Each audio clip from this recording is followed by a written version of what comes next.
ವಂದಿಪೆ ನಿನಗೆ ಗಣನಾಥ. ಮೊದಲೊಂದಿಪೆ ನಿನಗೆ ಗಣನಾಥ ದೇವ, ವಂದಿಪೆ ನಿನಗೆ ಗಣನಾಥ.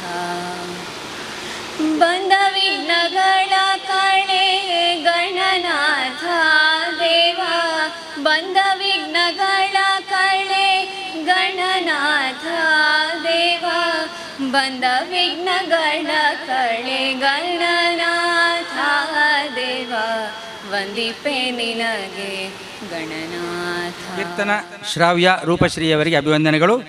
ಸಭಾಧ್ಯಕ್ಷರಾಗಿರ್ತಕ್ಕಂಥ ನಾವು ಹೃದಯಪೂರ್ವಕವಾಗಿ ವೇದಿಕೆಗೆ ಬರಮಾಡಿಕೊಂಡಿದ್ದೇವೆ. ಇದೀಗ ಔಪಚಾರಿಕವಾಗಿ ವೇದಿಕೆಯಲ್ಲಿರುವಂಥ ಗಣ್ಯಾತಿಗಣ್ಯ ಅತಿಥಿಗಳನ್ನು ಕಿರುಪರಿಚಯದೊಂದಿಗೆ ಸ್ವಾಗತಿಸಲಿಕ್ಕಿದ್ದಾರೆ ನಮ್ಮ ಉತ್ಸವ ಸಮಿತಿಯ ಉಪಾಧ್ಯಕ್ಷರಲ್ಲೊಬ್ಬರಾಗಿರ್ತಕ್ಕಂಥ ಶ್ರೀ ಹರೀಶ್ ಕೊಲ್ಲಿ. ವರ್ಷದಿಂದ ನಡೆದೊಂದು ಬರ್ಪಿನಂಚಿನ ಈ ಶಾರದಾ ಮಹೋತ್ಸವದ ಸಾಂಸ್ಕೃತಿಕ ಬಕ ಧಾರ್ಮಿಕ ಕಾರ್ಯಕ್ರಮದ ಉದಿಪನದ ಲೇಸದ ಗುರ್ಕಾರ್ಮೆನ್ ವೈಸರೆ ಬೈದರು ಶ್ರೀಯುತ ಕೆ ಮಾಬಾಲ ಶೆಟ್ಟಿ ವಕೀಲರು, ಗುರ್ಕಾರ್ಲು ಹರಿಕಥಾ ಪರಿಷತ್ ಟ್ರಸ್ಟ್ ರಿಜಿಸ್ಟರ್ಡ್ ಕುಡ್ಲ ಬೊಕ್ಕ ಕೊಲ್ಯ ಮೂಕಾಂಬಿಕಾ ದೇವಸ್ಥಾನ ಸೇವಾ ಟ್ರಸ್ಟ್ದ ಗುರ್ಕಾರ್ಲು ಮೇರೆಗೆ ಎಂಕಲ್ನ ಬೊಕ್ಕ ನಿಕಲ್ನ ಮಾತೇರ್ನೆಲ್ಲ ಪರವಾದ ಅರ್ತಿ ಪಿರ್ತಿಡು ಮೋಕೆಡು ಎದ್ಕೊನು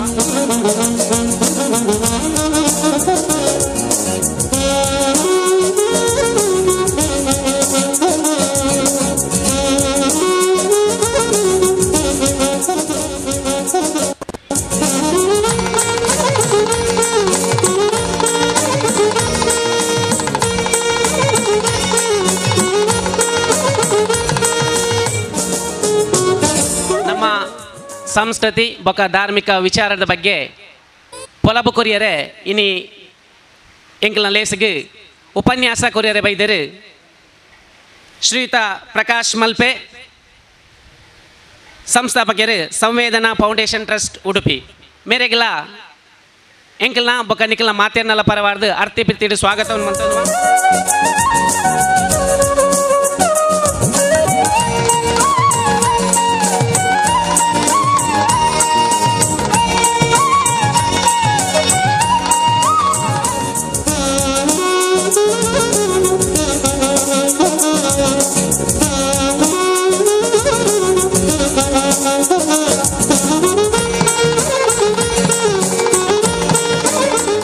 ಅಂಚನೆ ಎಂಕಲ್ನ ಮಾತೇನೆಲ್ಲ ಪರವಾದ ಮೋಕೆಡು ಎದ್ಕೊಂಡೊಂದು ಎಂಕಲ 38ನೇ ವರ್ಷದ ಈ ಉದಿಪನದಲ್ಲಿ ಎಸೆದ ಭಾಗವಹಿಸಿದ ಪೊರಲು ಮತ್ತು ಕೊರಡು ಪಂಡ ನಿಖಿಲಕ್ಕೆ ಶ್ರೀಮತಿ ವಾಣಿ ಆಳ್ವ ನಮ್ಮ ಸೋಮೇಶ್ವರ ಪುರಸಭೆಯ ಅಧಿಕೃತವಾಗಿರ್ತಕ್ಕಂಥ ಪೌರಾಯುಕ್ತವಾಗಿ ಅವರಿದ್ದಾರೆ. ಅದರ ಜೊತೆಗೆ ಉಳ್ಳಾಲದ ಪುರಸಭೆಯ ಒಂದು ಪ್ರಭಾರವನ್ನು ಕೂಡ ವಹಿಸಿಕೊಂಡಿದ್ದಾರೆ. ಅದಲ್ಲದೆ ಎಲ್ಲ ರೀತಿಯಲ್ಲಿ ವೀರರಾಣಿ ಹಬ್ಬಕ್ಕ ಉತ್ಸವ ಇರಬಹುದು, ಇನ್ನುಳಿದಂಥ ಸರ್ಕಾರಿ ಉತ್ಸವಗಳಿಗೆ ನೋಡಲ್ ಆಫೀಸರ್ ಆಗಿ ಕೂಡ ನಮ್ಮ ಜಿಲ್ಲಾಧಿಕಾರಿಗಳು ಅವರನ್ನು ಆಗಾಗ ನೇಮಿಸ್ತಾ ಇರ್ತಾರೆ. ಭಾಳ ಅಚ್ಚುಕಟ್ಟಾಗಿ ಪ್ರಾಮಾಣಿಕತೆಯಿಂದ ಸರ್ಕಾರಿ ಕೆಲಸವನ್ನು ಮಾಡತಕ್ಕಂಥವರು ನಮ್ಮ ಈ ಪುರಸಭೆಗೆ ಬಂದಿದ್ದಾರೆ ಅಂತ ಹೇಳಲಿಕ್ಕೆ ತುಂಬ ಸಂತೋಷ ಆಗ್ತಾಯಿದೆ. ಒಂದು ಜೋರಾದ ಕೈ ಚಪ್ಪಾಳೆ ಅವರಿಗೆ ಬೇಕು. ಒಳ್ಳೆಯ ಗ್ರಾಮದ ಬಗ್ಗೆ ಹಲವಾರು ಚಿಂತನೆಗಳನ್ನು ಅವರು ಮಾಡಲಿಕ್ಕಿದೆ. ಇನ್ನೂ ಕೂಡ ಅವರು ಈಗ ಜ್ಯೋತಿ ಪ್ರಜ್ವಲಿಸಿ ಉದ್ಘಾಟನೆ ಮಾಡಬೇಕು. ಗಣ್ಯ ಅತಿಥಿಗಳು, ಅಧ್ಯಕ್ಷರು ಎಲ್ಲರೂ ಕೂಡ ಅವ್ರ ಜೊತೆಗೆ ಸೇರಿಕೊಳ್ಬೇಕಂತ ಕೇಳ್ಕೊಳ್ತೇವೆ.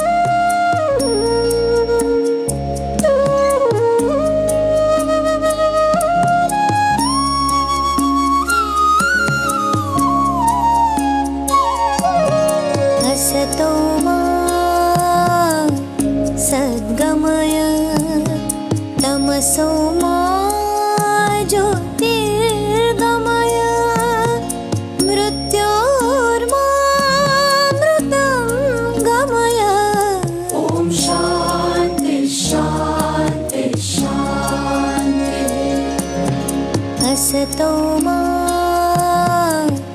ಸದ್ಗಮಯ ತಮಸೋ ಮಾ ಜ್ಯೋತಿರ್ಗಮಯ ಮೃತ್ಯೋರ್ಮಾಮೃತಂ ಗಮಯ. ಓಂ ಶಾಂತಿ ಶಾಂತಿ ಶಾಂತಿ. ಸಮಿತಿಯ ವರದಿಯನ್ನು ತಮ್ಮ ಮುಂದಿಡುತ್ತಿದ್ದೇವೆ. ಕಳೆದ ವರ್ಷ ಸಮಿತಿಯು 37ನೇ ವರ್ಷದ ಶ್ರೀ ಶಾರದಾ ಮಹೋತ್ಸವವನ್ನು ತಾರೀಕು 15/10/2018 ತಾರೀಕು 20/10 2019ವರೆಗೆ ಭಕ್ತಾಭಿಮಾನಿಗಳಾದ ತಮ್ಮೆಲ್ಲರ ಸಹಾಯ ಸಹಕಾರದಿಂದ ಬಹಳ ವಿಜೃಂಭಣೆಯಿಂದ ಆಚರಿಸಲಾಯಿತು. ಈ ಸಂದರ್ಭದಲ್ಲಿ ನಮಗೆ ಪ್ರತ್ಯಕ್ಷ ಹಾಗೂ ಪರೋಕ್ಷವಾಗಿ ಸಹಕರಿಸಿದೆಲ್ಲರನ್ನು ಸ್ಮರಿಸುತ್ತಾ ನಮ್ಮೆಲ್ಲರ ಆದ್ಯ ಕರ್ತವ್ಯವಾಗಿದೆ. ನಮ್ಮ ಜಂಟಿ ಆಶಯದಲ್ಲಿರುವ ಆದರ್ಶ ಮಿತ್ರ ಮಂಡಳಿ ಕೊಲ್ಯ ಮತ್ತು ಶ್ರೀ ಶಾರದಾ ಮಹಿಳಾ ಮಂಡಳಿ ಕೊಲ್ಯ ಇವರ ಸಹಕಾರದೊಂದಿಗೆ ಶ್ರೀ ಲಲಿತಾ ಸಹಸ್ರನಾಮ ಹಾಗೂ ವರಮಹಾಲಕ್ಷ್ಮಿ ಪೂಜೆ, ಪ್ರತಿ ಶುಕ್ರವಾರದ ಭಜನೆ, ಸಭಾಂಗಣ ಶುಚಿತ್ವ, ಸ್ವಾತಂತ್ರ್ಯೋತ್ಸವ, ಸ್ವಚ್ಛ ಭಾರತ, ಶ್ರಮದಾನ ಹೊಂದಿದ್ದು ವರ್ಷಂಪ್ರತಿ ತಮಗೆ ಸಹಕಾರ ನೀಡುತ್ತಿದ್ದಾರೆ. ಅದೇ ರೀತಿ ಶ್ರೀ ಶಾರದಾ ಮಹೋತ್ಸವವು ಇತರ ದೀಪದ ವ್ಯವಸ್ಥೆ ಹಾಗೂ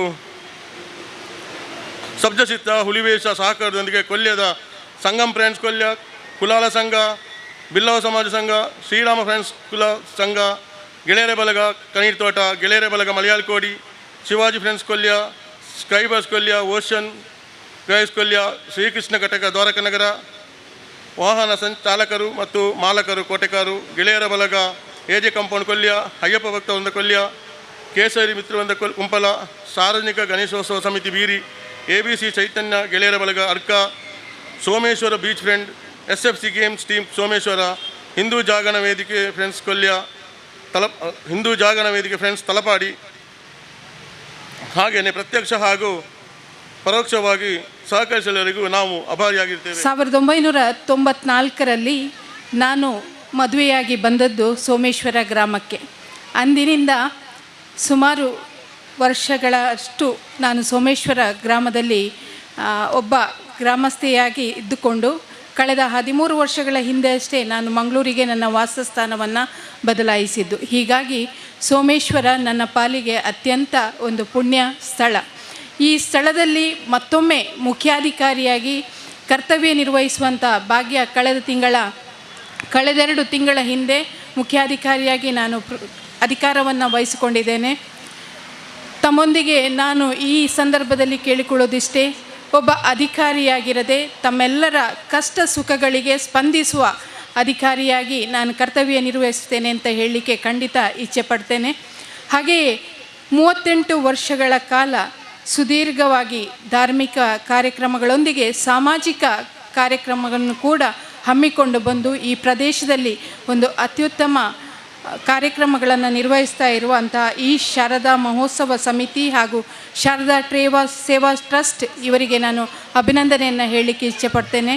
ನವರಾತ್ರಿಯ ಈ ಶುಭ ಸಂದರ್ಭದಲ್ಲಿ ದೇವಿಯು ನಮ್ಮನ್ನೆಲ್ಲ ಹರಸಲಿ ಅಂತ ಹೇಳ್ತಾ, ನನಗೆ ಇಂಥ ಒಂದು ಒಳ್ಳೆಯ ಕಾರ್ಯಕ್ರಮದಲ್ಲಿ ಉದ್ಘಾಟನೆಯನ್ನು ನೆರವೇರಿಸಿಕೊಡಲಿಕ್ಕೆ ಅವಕಾಶ ಕೊಟ್ಟ ತಮ್ಮೆಲ್ಲರಿಗೂ ವಂದಿಸುತ್ತಾ, ನಿಮ್ಮೆಲ್ಲರ ಕಾರ್ಯಕ್ರಮಗಳು ಯಶಸ್ವಿಯಾಗಲಿ, ಭಗವಂತನು ನಮ್ಮೆಲ್ಲರನ್ನ ಹರಸಲಿ ಅಂತ ಹೇಳ್ತಾ, ನಮ್ಮ ಕೊಲ್ಯದ ಶಾರದೋತ್ಸವದ ಟ್ರಸ್ಟದ ಬಗ್ಗೆ ಎಲ್ಲ ಸಮಿತಿ ಬಗ್ಗೆ ಒಂದು ರಡ್ಡು ಪಾತ್ರೆ ನಾನು ಖುಷಿ ಪಡಪೆ. ದಯಪಂಡ ಈ ಶಾರದೋತ್ಸವ ಸಮಿತಿದ ಪ್ರತಿ ಸದಸ್ಯರಲ್ಲ ಒಂದು ವಿಶಿಷ್ಟವಾದ ಜನಕಲು ದಯಪಂಡ ಇಡೀ ಸಮಾಜದ ಒಂದು ಆಸ್ತಿಯಿಂದ ಪನೋಲಿ ಏತು ಜನ ನೇಟು ಸಮಿತಿ ಪೂರ ಎಲ್ಲ ಒಂದು ಸಮಾಜದ ಆಸ್ತಿ ಒಂಜತ್ತು ರೀತಿಯ ಸಂಘಟನೆ ತನ್ನನ್ನು ತಾನು ತೊಡಗಿಸ ಒಂದು ತನ್ನ ಜೀವನದ ಅವಶ್ಯಕತೆ ಹಿಡಿದು ನಾನು ಬೆಂದಿನಂಚಿನ 10 ರೂಪಾಯಿನ ಸಮಾಜ ಕೊಡ್ದು ತನ್ನ ಬೆಗರಲ್ನ ಸಮಾಜ ಕೊರ್ಪುನಂಚಿನ ಪ್ರತಿ ಸದಸ್ಯರೇನು ಒಂದು ದಿನಂಚಿನ ಶಾರದೋತ್ಸವದ ಸಮಿತಿ ಇಡೀ ನಮ್ಮ ಉಳ್ಳಾಲ ಕ್ಷೇತ್ರಡೆ ಶ್ಲಾಘನೀಯವನಂಚಿನ ಸಮಿತಿ ಬಂದರೆ ಈ ಸಂದರ್ಭಡೆ ಬಹಳ ಸಂತೋಷ ಆಪನು. ದಯಪಂಡ ಹಿರಿಯರು ಮಾತೆಲ್ಲ ಬೇತೆ ರೀತಿಯ ಸಂಘಟನೆ, ಹಿಂದೂ ಧಾರ್ಮಿಕ ಸಂಘಟನೆ ಅವಟ್ಟು ನಂಜು ಸಂಘಟನೆ ಬಿಟ್ಟು ಮಾತ್ರ ಕೆಲಸ ಮಾಡಕಲು ಅಂಚಾದು ಈ ವೇದಿಕೆಡೀನಿ ಬತ್ತದ ಈ ಕಾರ್ಯಕ್ರಮ ಭಾಗವಹಿಸರೆ ಮಸ್ತ್ ಸಂತೋಷ ಒಂದುಂಡು. ಕರಿ ವರ್ಷ ನಾನು ಬರೋಡಿತ್ತು ಅಂಡ ದಾದನ ಕಾರಣ ಅಂತ ಕರಿ ವರ್ಷ ಬರ್ರೆ ಅಜ್ಜಿ ಅಂಡ ಆ ಪ್ರೀತಿ ದೀದು ಪಿರ ಈ ವರ್ಷನಲ್ಲೇ ಇದ್ದೀರಿ ನೆಕ್ಕೆ ನಾನು ಸುರುಕ ಅದಕ್ಕೆ ಅಭಿನಂದನೆ ಸಲ್ಲಿಸಾವೆ. ಶ್ರೀರಾಮ ನಡೆದಂತೆ ನಡೆ, ಶ್ರೀಕೃಷ್ಣ ನುಡಿದಂತೆ ನಡೆ. ಹರಿಕಥೆ ನಡೀತಾ ಇತ್ತು. ಹರಿದಾಸರು ಈ ಮಾತನ್ನು ಹೇಳ್ತಾರೆ, ಶ್ರೀರಾಮ ನಡೆದಂತೆ ನಡೆ, ಶ್ರೀಕೃಷ್ಣ ನುಡಿದಂತೆ ನಡೆ ಅಂತ. ಅಲ್ಲಿವರೆಗೆ ಹರಿಕಥೆಯನ್ನು ಬಹಳ ಚೆನ್ನಾಗಿ ಕೇಳ್ತಾ ಇದ್ದಂತಹ ಸಭಿಕರಲ್ಲಿ ಒಬ್ಬ ಯುವಕ ಎದ್ದು ನಿಲ್ತಾನೆ.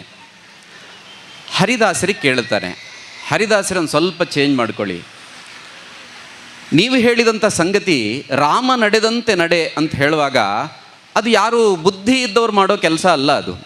ಯಾಕೆ ಅಂತಂದರೆ ರಾಮನಿಗೆ ಎಲ್ಲವೂ ಇತ್ತು, ಅವನು ರಾಜನಾಗಿ ಮೆರೆಯಬಹುದಿತ್ತು. ಏನು ಮಾಡ್ದ? ಇಡೀ ರಾಮನ ಜೀವನ ಕಷ್ಟಕರವಾಗಿ ಅವನೇ ಮಾಡ್ಕೊಂಡಿದ್ದದು. ಕಾಡಿನಲ್ಲೇ ಇದ್ದ. ಹಾಗೆ ಗೊತ್ತಿದ್ದು ಅವನು ಹಾಗೆ ನಡೀಲಿಕ್ಕೆ ನಮ್ಗೆ ಬುದ್ಧಿ ಇಲ್ವಾ? ಸ್ವಲ್ಪ ಚೇಂಜ್ ಮಾಡ್ಕೊಳ್ಳಿ, ಕೃಷ್ಣ ನಡೆದಂತೆ ಬೇಕಾದರೆ ನಡೆದು ಬಿಡ್ತೀವಿ ಅಂತಂದ. ಹರಿದಾಸರು ನಕ್ಕರು. ಕೃಷ್ಣ ನಡೆದಾಗೆ ನಡೆದು ಬಿಡ್ತೀರಾ, ಸುಲಭ ಇದೆಯಾ ಅಂತ ಕೇಳಿದ್ರು. ಅದರಲ್ಲೇನಿದೆ, ಅವನು ಅಲ್ಲಿ ಬೆಣ್ಣೆ ಕದ್ದ, ಇಲ್ಲಿ ಸೀರೆ ಕದ್ದ, ನಾಳೆಯಿಂದ ಶುರು ಮಾಡ್ಕೊಳ್ತೀವಿ ಅಂತಂದ ಇವನು. ಹರಿದಾಸರು ಹೇಳುತ್ತಾರೆ, ಕೃಷ್ಣ ಹಾಲ್ಗಲ್ಲದ ಹಸುಳೆ ಇರುವಾಗ ಪೂತನಿಯ ವಿಷದ ಹಾಲನ್ನು ಕುಡಿದು ಬದುಕಿದ. ಮೊದಲು ನೀನು ಸ್ವಲ್ಪ ವಿಷ ಕುಡಿ, ಬದುಕಿದ್ರೆ ಕದೀಲಿಕ್ಕೆ ಹೋಗು ಅಂತಂದರು. ಭಗವಂತನನ್ನು ಇನ್ಯಾರದೋ ದೃಷ್ಟಿಯಲ್ಲಿ ಅರ್ಥ ಮಾಡ್ಕೊಂಡ್ಬಿಡ್ತೀವಿ. ಕೃಷ್ಣ ಅಂದರೆ ಹೀಗೆ, ಕೃಷ್ಣ ಅಂದರೆ ಅವನು ಕದಿಯುವವನು. ಭಗವಂತ ಏನು ಅಂತ ನಮಗೆ ಅರ್ಥವಾಗದೆ ಹೋಗಿ ಇನ್ಯಾರದೋ ದೃಷ್ಟಿಯಲ್ಲಿ ಭಗವಂತನ ಅರ್ಥ ಮಾಡಿಕೊಂಡ್ರೆ ಇಂಥ ವ್ಯತ್ಯಾಸಗಳೇ ಆಗುವಂಥದ್ದು. ಭಗವಂತ ನಮ್ಗೆ ಹೇಗೆ ಕಾಣ್ತಾನೆ? ಹಾಗಾದರೆ ಭಗವಂತನ ಸಾನ್ನಿಧ್ಯ ಪಡೀಲಿಕ್ಕೆ ನಾವೇನು ಮಾಡಬೇಕು? ಬಹಳ ಸುಂದರವಾದ ಒಂದು ಘಟನೆ ಇದೆ. ಸಂತ ಸೂರದಾಸರು ಹುಟ್ಟಿನಿಂದ ಕಣ್ಣು ಕಾಣೋದಿಲ್ಲ ಅವರಿಗೆ. ಪ್ರತಿನಿತ್ಯ ಅವರ ಕೆಲಸ ಏನು ಅಂತ ಕೇಳಿದ್ರೆ, ಒಂದು ದೇವಸ್ಥಾನಕ್ಕೆ, ಕೃಷ್ಣನ ದೇವಸ್ಥಾನಕ್ಕೆ ಹೋಗ್ತಾರೆ. ಆ ಮೂಲೆಯಲ್ಲಿ ಕೂತ್ಕೊಂಡು ಕೃಷ್ಣನ ಧ್ಯಾನ ಮಾಡೋದು, ಭಜನೆ ಮಾಡೋದು, ಇದೇ ಅವ್ರ ನಿತ್ಯದ ಕೆಲಸ. ಆ ದಿವಸನೂ ಬಂದರು, ಒಂದು ಮೂಲೆಯಲ್ಲಿ ಕೂತ್ಕೊಂಡ್ರು, ಕೃಷ್ಣನ ಧ್ಯಾನಕ್ಕೆ ತೊಡಗಿದ್ರು. ಅಷ್ಟೊತ್ತಿಗೆ ದೇವಸ್ಥಾನದ ಅರ್ಚಕರು ಬರ್ತಾರೆ. ಕೃಷ್ಣನ ಮೂರ್ತಿಯನ್ನು ಶುಚಿಗೊಳಿಸಿ ಅದನ್ನು ಅಲಂಕಾರ ಮಾಡಲಿಕ್ಕೆ ಪ್ರಾರಂಭ ಮಾಡ್ತಾರೆ. ನೀಲಿ ಬಣ್ಣದ ಮೂಗುತಿ ತೊಡಿಸ್ತಾರೆ, ಬಹಳ ಪುಟ್ಟದಾದಂಥ ಮೂಗುತಿ. ಅದನ್ನು ಕೃಷ್ಣನಿಗೆ ತೊಡಿಸ್ತಾರೆ. ತಕ್ಷಣ ಕಣ್ಣು ಕಾಣದೇ ಇರುವಂಥ ಸೂರದಾಸರು ಹೇಳ್ತಾರೆ, ವಾಹ್ ಕೃಷ್ಣ, ಏನು ಅದ್ಭುತ ಇದು! ಮೊದಲೇ ನೀನು ಸುಂದರಾಂಗ, ಈಗ ನಿನ್ನ ಆ ಮೈ ಬಣ್ಣಕ್ಕೆ ಈ ನೀಲಿಯ ಮೂಗುತಿ ಬಹಳ ಸುಂದರವಾಗಿ ಒಪ್ತಾ ಇದೆ ಅಂತಂದರು. ಈ ಅರ್ಚಕರಿಗೆ ಆಶ್ಚರ್ಯ. ಹುಟ್ಟಿನಿಂದ ಕಣ್ಣು ಕಾಣೋದಿಲ್ಲ ಪುಣ್ಯಾತ್ಮನಿಗೆ, ಇಷ್ಟು ಸಣ್ಣದಿದೆ ಮೂಗುತಿ. ಒಂದೋ ನನಗೆ ಭ್ರಮೆ ಇರಬೇಕು, ಆತ ಮಾತನಾಡಿದಾನೆ ಅನ್ನುವಂಥ ಭ್ರಮೆ ನನಗಿರಬೇಕು, ಇಲ್ಲ ಈತ ಕಣ್ಣು ಕಾಣ್ತಾ ಇದೆ ಅಂತ ಸುಳ್ಳು ಹೇಳ್ತಾ ಇರಬೇಕು. ಪರೀಕ್ಷೆ ಮಾಡೋಣ ಅಂತ ಹೇಳ್ಕೊಂಡು ಆ ನೀಲಿ ಮೂಗುತಿಯನ್ನು ತೆಗಿತಾರೆ. ಕೆಂಪು ಬಣ್ಣದ ಮೂಗುತಿಯನ್ನು ತೊಡಿಸ್ತಾರೆ. ತಕ್ಷಣ ಸೂರದಾಸರು ಹೇಳ್ತಾರೆ, ನೀಲಿ ಬಣ್ಣದ ಮೂಗುತಿಯೇ ನಿನಗೆ ಬಹಳ ಸುಂದರವಾಗಿ ಒಪ್ಪುತ್ತೆ ಅಂತ ಅಂದ್ಕೊಂಡಿದ್ದೆ, ಆದರೆ ಈ ಕೆಂಪು ಬಣ್ಣದ ಮೂಗುತಿಯಲ್ಲಿ ನೀನು ಇನ್ನೂ ಸುಂದರನಾಗಿ ಕಾಣ್ತಾ ಇದ್ದೀಯಾ ಅಂತಂದರು. ಅರ್ಚಕರಿಗೆ ಆಶ್ಚರ್ಯ ತಡಿಲಿಕ್ಕಾಗಲಿಲ್ಲ. ಹೋಗಿ ಸೂರದಾಸರ ಮುಂದೆ ನಿಂತರು. ಸೂರದಾಸರೇ, ನಾನು ನಿಮಗೆ ಕಾಣ್ತಾ ಇದ್ದೀನಾ ಅಂತಂದರು. ಇಲ್ಲ, ನೀವು ಕಾಣ್ತಾ ಇಲ್ಲ. ಹಾಗಿದ್ರೆ ನಾನು ಕೃಷ್ಣನಿಗೆ ಮೂಗುತಿ ತೊಡಿಸಿದ್ದು ನಿಮ್ಗೆ ಹೇಗೆ ಗೊತ್ತಾಯಿತು? ಅದರಲ್ಲೇನು ಆಶ್ಚರ್ಯ, ನನಗೆ ಕೃಷ್ಣ ಕಾಣ್ತಾ ಇದ್ದಾನೆ ಅಂತಂದರು. ಭಗವಂತನನ್ನು ನೋಡಲಿಕ್ಕೆ ಬೇಕಾಗಿರೋದು ಹೊರಗಿನ ಕಣ್ಣುಗಳಲ್ಲ, ಒಳಗಿನ ಕಣ್ಣುಗಳು ಅಂತ ಸೂರದಾಸರ ಈ ಘಟನೆ ನಮಗೆ ಸ್ಪಷ್ಟವಾಗಿ ಹೇಳುತ್ತೆ. ಭಗವಂತನ ಹತ್ರಕ್ಕೆ ಹೋಗಲಿಕ್ಕೆ ಈ ಕಣ್ಣುಗಳಲ್ಲ, ಒಳಗಿನ ಕಣ್ಣುಗಳು ಬೇಕಾಗಿರಬೇಕು. ಒಳಗಿನ ಕಣ್ಣುಗಳು ಬೇಕು. ಆ ಒಳಗಿನ ಕಣ್ಣನ್ನು ತೆರೆದಾಗ ಭಗವಂತ ನಮ್ಮವನಾಗ್ತಾನೆ ಅನ್ನುವಂಥದ್ದನ್ನು ಸೂರದಾಸರು ನಮಗೆ ಹೇಳುತ್ತಾರೆ. ಇದಕ್ಕೆ ಬಹಳಷ್ಟು ಮಾರ್ಗಗಳಿದೆ. ಭಗವಂತನ ಒಳಗಿನ ಕಣ್ಣನ್ನು ತೆರೆಸೋದಕ್ಕೋಸ್ಕರ ಬಹಳಷ್ಟು ಮಾರ್ಗಗಳಿದ್ದಾವೆ. ಅದರಲ್ಲಿ ಒಂದು ಮಾರ್ಗ ಭಕ್ತಿ. ಮತ್ತು ಪ್ರಶ್ನೆ ಬರೋದು, ಭಕ್ತಿ ಅಂದ್ರೇನು ಅಂತ. ಭಕ್ತಿ ಅಂದ್ರೇನು? ಭಕ್ತಿಗೆ ಇನ್ನೊಂದು ಮಾರ್ಗ. ಭಕ್ತಿ ಮಾಡೋದು ಹೇಗೆ ಅಂದರೆ ಪೂಜೆ ಮಾಡ್ತಾ ಅಂತ. ಪೂಜೆ ಮಾಡೋದು ಹೇಗೆ? ವಿಧ ವಿಧ ಪೂಜೆಗಳನ್ನು ನೋಡ್ತೀವಿ ನಾವು. ಮತ್ತು ಪ್ರಶ್ನೆ, ಯಾವ ಪೂಜೆ ಸರಿ? ಯಾಕೆ ಅಂದರೆ ಗೊಂದಲ. ನಮಗೆ ಗೊಂದಲ ಶುರುವಾಗೋದು ಯಾವಾಗ ಅಂತ ಕೇಳಿದರೆ, ಈ ಟಿ ವಿ ಮುಂದೆ ಕೂತ್ಕೊಳ್ತೀವಿ. ಟಿ ವಿ ಮುಂದೆ ಕೂತ್ಕೊಂಡಾಗ ಅಲ್ಲಿ ಯಾರೋ ವಿಭೂತಿ ಬಳ್ಕೊಂಡವರು, ಪಟ್ಟೆ ಪೀತಾಂಬರ ಹಾಕ್ಕೊಂಡಂಥ ಯಾರೋ ಜ್ಯೋತಿಷಿ, ತನ್ನನ್ನು ಜ್ಯೋತಿಷಿ ಅಂತ ಕರ್ಕೊಂಡಂಥ ವ್ಯಕ್ತಿ ಬರ್ತಾರೆ. ನೀವು ದೇವರನ್ನು ಹೀಗೇ ಪೂಜೆ ಮಾಡಬೇಕು, ಇಂಥದ್ದೇ ದಿಕ್ಕಿಗೆ ತಿರುಗಬೇಕು, ಇಂಥದ್ದೇ ಹೊತ್ತಲ್ಲಿ ಹೇಳಬೇಕು, ಈ ರೀತಿಯ ಮಂತ್ರಗಳನ್ನು ಹೇಳಬೇಕು, ಇತ್ಯಾದಿ ಇತ್ಯಾದಿ ಇತ್ಯಾದಿಗಳನ್ನೆಲ್ಲ ಹೇಳ್ತಾ ಹೋಗ್ತಾರೆ.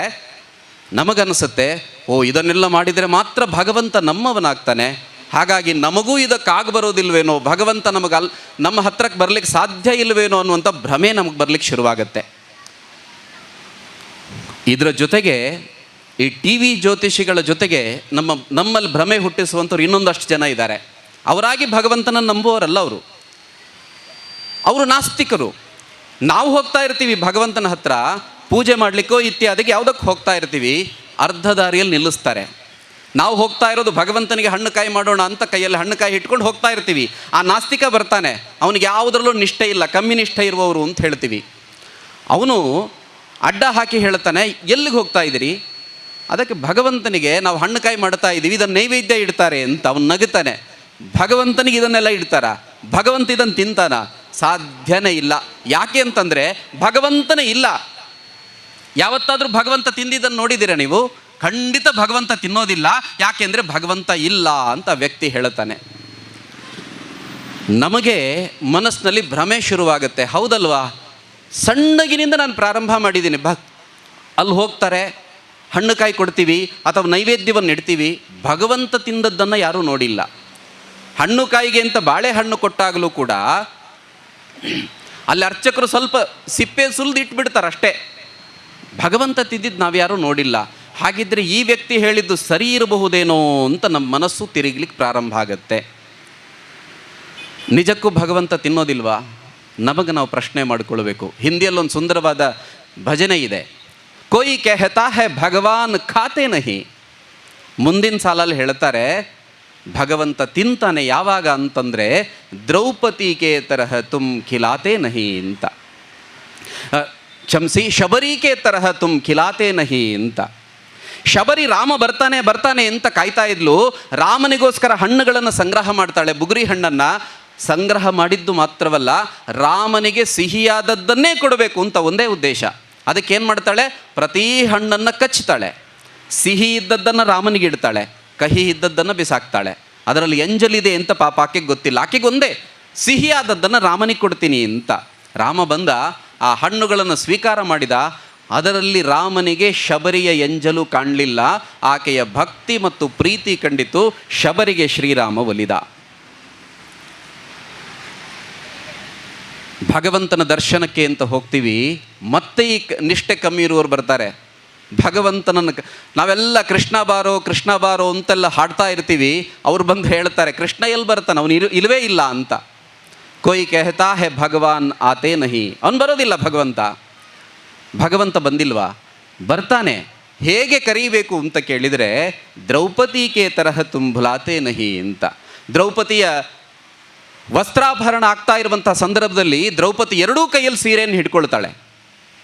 ಕೃಷ್ಣನನ್ನು ಕರೀತಾಳೆ, ನನ್ನ ಮಾನ ಸಂರಕ್ಷಣೆ ಮಾಡು ಕೃಷ್ಣ ಅಂತ. ಕೃಷ್ಣ ಬರೋದಿಲ್ಲ. ದ್ರೌಪದಿಗೆ ಆಮೇಲೆ ಗೊತ್ತಾಗುತ್ತೆ ತಾನೇನು ತಪ್ಪು ಮಾಡಿದ್ದೀನಿ ಅಂತ. ಕೃಷ್ಣನನ್ನು ಕರೀತಾ ಸೀರೆಯನ್ನು ಕೈಯಲ್ಲಿ ಅವಳು ಇಟ್ಕೊಂಡಿದ್ದಾಳೆ ಗಟ್ಟಿಯಾಗಿ. ಅಂದರೆ ಕೃಷ್ಣ ಬರ್ತಾನೋ ಇಲ್ವೋ ಅಂತ ಡೌಟ್. ಅಲ್ಲಿವರೆಗೆ ನಾನು ಮಾಡ್ತೀನಿ ಅಂತ. ಆಮೇಲೆ ಅವಳಿಗೆ ಗೊತ್ತಾಯಿತು, ಕೃಷ್ಣನ ಬಗ್ಗೆನೂ ಸ್ವಲ್ಪ ಅಪನಂಬಿಕೆ ಇದೆ ನನಗೆ, ಅದಕ್ಕೋಸ್ಕರ ಕೃಷ್ಣ ಬರ್ತಾ ಇಲ್ಲ ಅಂತ. ಸೀರೆಯನ್ನು ಬಿಟ್ಬಿಟ್ಲು. ಎರಡೂ ಕೈಯಿಂದ ಕೃಷ್ಣನಿಗೆ ನಮಸ್ಕಾರ ಮಾಡ್ತಾ ಹೇಳಿದ್ಲು, ಇನ್ನು ನನ್ನ ಮಾನದ ಸಂರಕ್ಷಣೆ ನಿನಗೆ ಬಿಟ್ಟಿದ್ದು ಅಂತ. ಸಂಪೂರ್ಣವಾಗಿ ಕೃಷ್ಣನಿಗೆ ಶರಣಾಗತಿ ಆಗ್ತಾಳೆ. ಆಗ ಕೃಷ್ಣ ಬರ್ತಾನೆ, ಸೀರೆ ಅಕ್ಷಯವಾಗತ್ತೆ. ಇಷ್ಟೆಲ್ಲ ಘಟನೆಗಳು ಇರುವಾಗ ನಾವು ಯೋಚನೆ ಮಾಡಬೇಕು, ಭಗವಂತ ನಿಜಕ್ಕೂ ನಮ್ಮವನಾಗ್ತಾನೆ.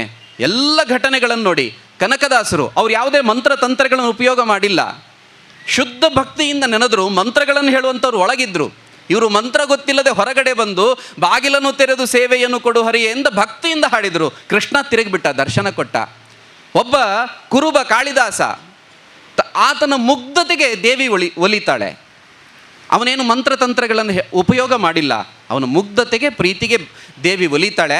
ಈ ಎಲ್ಲ ಘಟನೆಗಳು ನಮಗೆ ಗೊತ್ತಿರಬೇಕು. ನಮ್ಮಲ್ಲೂ ಭಕ್ತಿ ಮತ್ತು ಶ್ರದ್ಧೆ, ಪ್ರೀತಿ ಇದ್ದರೆ ಭಗವಂತ ನಮ್ಮ ಹತ್ರಕ್ಕೂ ಬರ್ತಾನೆ.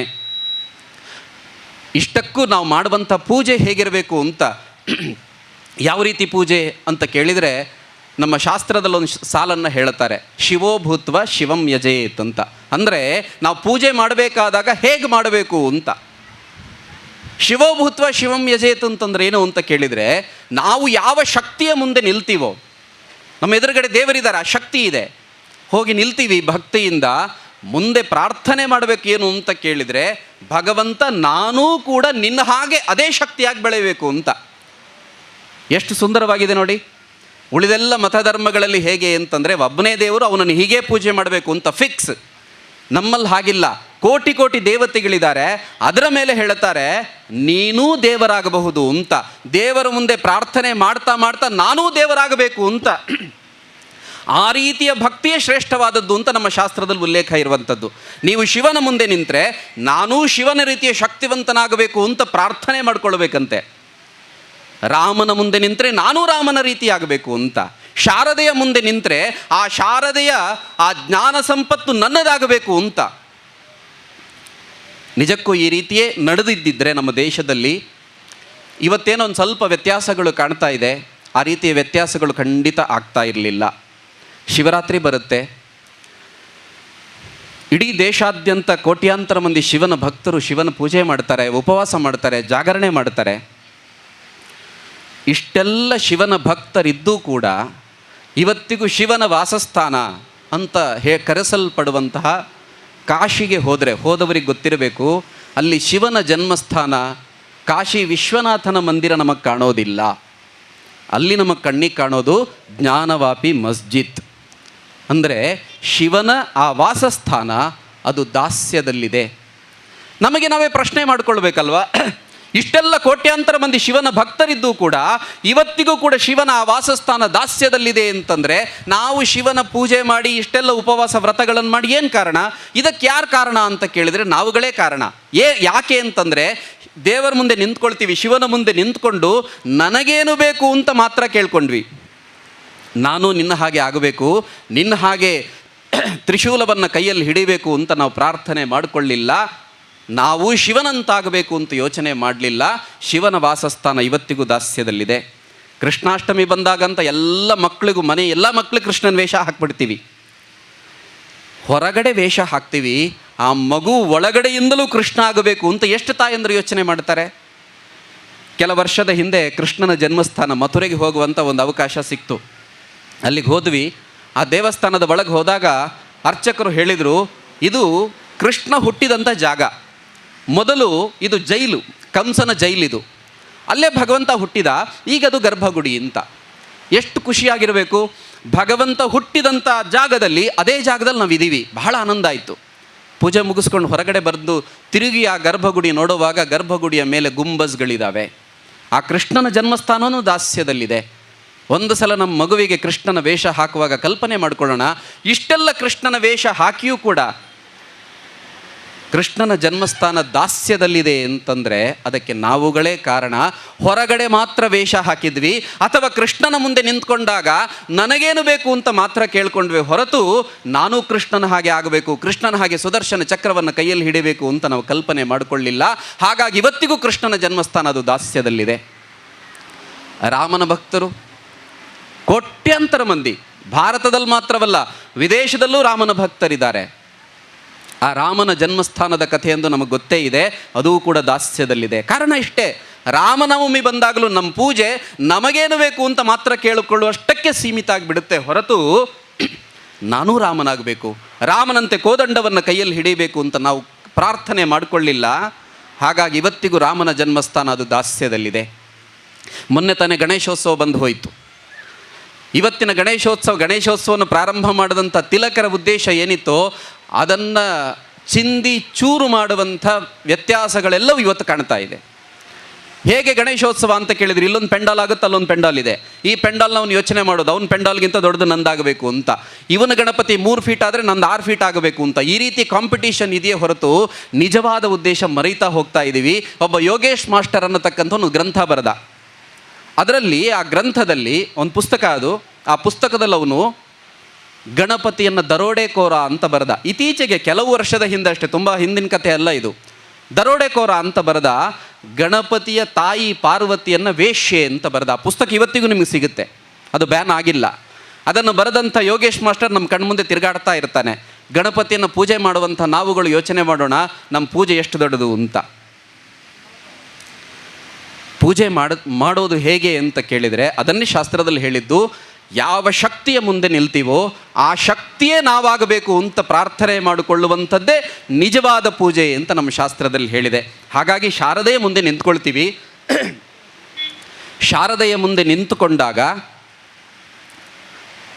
ಆಕೆಯಲ್ಲಿರುವ ಆ ಎಲ್ಲ ಶಕ್ತಿಗಳು ನನಗೆ ಬರಬೇಕು, ಬಂದಿದ್ದನ್ನು ನಾನು ಸಮಾಜಕ್ಕೆ ಹಂಚಬೇಕು. ಭಗವಂತನಾಗುವುದು ಅಂತಂದ್ರೇನು?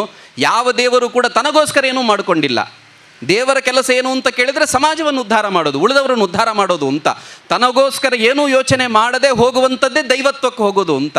ಹಾಗೆ ಶಾರದೆಯ ಮುಂದೆ ನಿಂತಾಗ ಆಕೆಯ ಪ್ರತಿರೂಪವೇ ನಾನಾಗಬೇಕು ಅಂತ ಯೋಚನೆ ಮಾಡಿದ ನಂತರ ಆ ಮೂರ್ತಿ ನಮಗೆ ಬೇಕಾಗೋದಿಲ್ಲ, ಅದು ಬರೀ ಮೂರ್ತಿ ಮಾತ್ರ, ಅದಕ್ಕೋಸ್ಕರ ವಿಸರ್ಜನೆ. ಹಾಗೆ ಶಾರದೆಯ ಮುಂದೆ ನಿಂತುಕೊಂಡು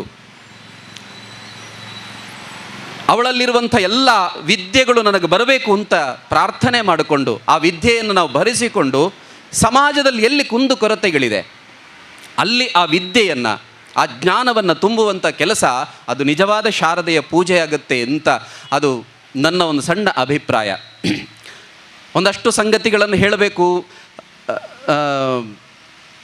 ಪೂಜೆಗಳು, ದೇವಸ್ಥಾನಗಳು ಅಂತಂದರೆ ಕೇವಲ ಧಾರ್ಮಿಕ ಸಂಗತಿಗಳು ಮಾತ್ರವಲ್ಲ, ಸಾಮಾಜಿಕ ಚಿಂತನೆಯನ್ನು ಜೊತೆಗೆ ಸೇರಿಸ್ಕೊಳ್ಬೇಕು ಅನ್ನುವಂಥ ತುಂಬ ಸಂಗತಿಗಳನ್ನು ಹೇಳಬೇಕು ಅಂತ ಬಂದೆ.